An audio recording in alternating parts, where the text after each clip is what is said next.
When Smile, an original low-budget horror movie, became a surprise smash hit in 2022, it was a success story that was easier to admire than it was a film to rally behind. Originally intended for a streaming premiere, the $17 million movie was elevated to a theatrical release after enthused test screenings, a huge win for Paramount and the genre at large. But in Smile 2, Finn has found a nifty way to repurpose his setup by shifting from a psychiatrist, haunted by her involvement in the death of her abusive mother, to a pop star, also haunted by the death of her actor boyfriend, and her addiction to both drugs and alcohol that may have played a part. The curse remains the same: someone kills themselves in front of you while smiling, and then you're it, plagued for 6 days with visions of creepily grinning people in your life, until you then end your life as well. The previous film had ended with the protagonist's suicide in front of her love interest, who returns for a smart cold open that ties the two films together. It's passed on to low-level drug dealer Lewis, who is contacted one night by a desperate Skye Riley, a fallen pop singer about to embark on a brash comeback tour, still crippled by both physical and emotional pain from a car accident a year earlier.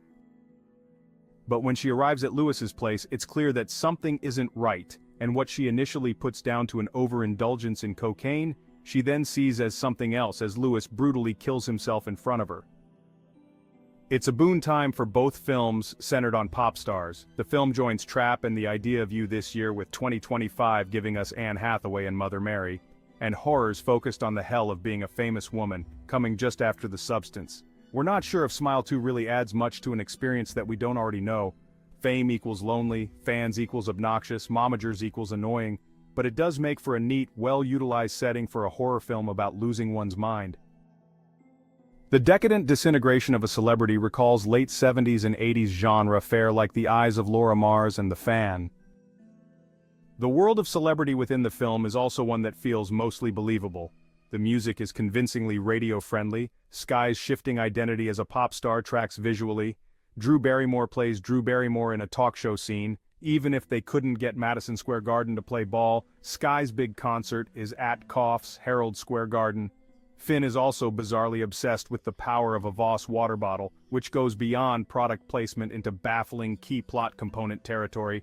A brief look at the company's Instagram stories suggests some sort of undefined partnership. The forced full-teeth smiles, cleverly used once again in a wide-reaching promotional campaign, still remain strangely unscary to me, but the violence is joltingly repulsive. Like the first film, there's still a slight unease between Grimness and Goofiness, and while nothing here rivals the absurdly cartoonish awfulness of the heroine's uncaring boyfriend in Smile, it doesn't always work for Finn to be saying something about trauma, suicide, and addiction in the muted style of a serious movie when something far sillier is about to come in the next scene. Scott is a fantastically committed goes-to-hell-and-back scream queen, but even she struggles with the shrieking, weapon-wielding pantomime of the last act. Finn also cheats a few too many times by relying on what feel like expanded, bordering on endless, powers of the demon rug-pulling to such an extent that it feels as if we're watching one long dream sequence.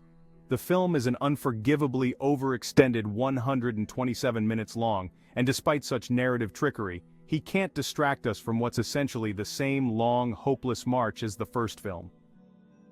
As stylishly made as these films might be, there's still not enough of a distinctive identity away from its inspirations, and not enough away from the very loud sound and fury to give us hope that this is a story worth retelling time and time again.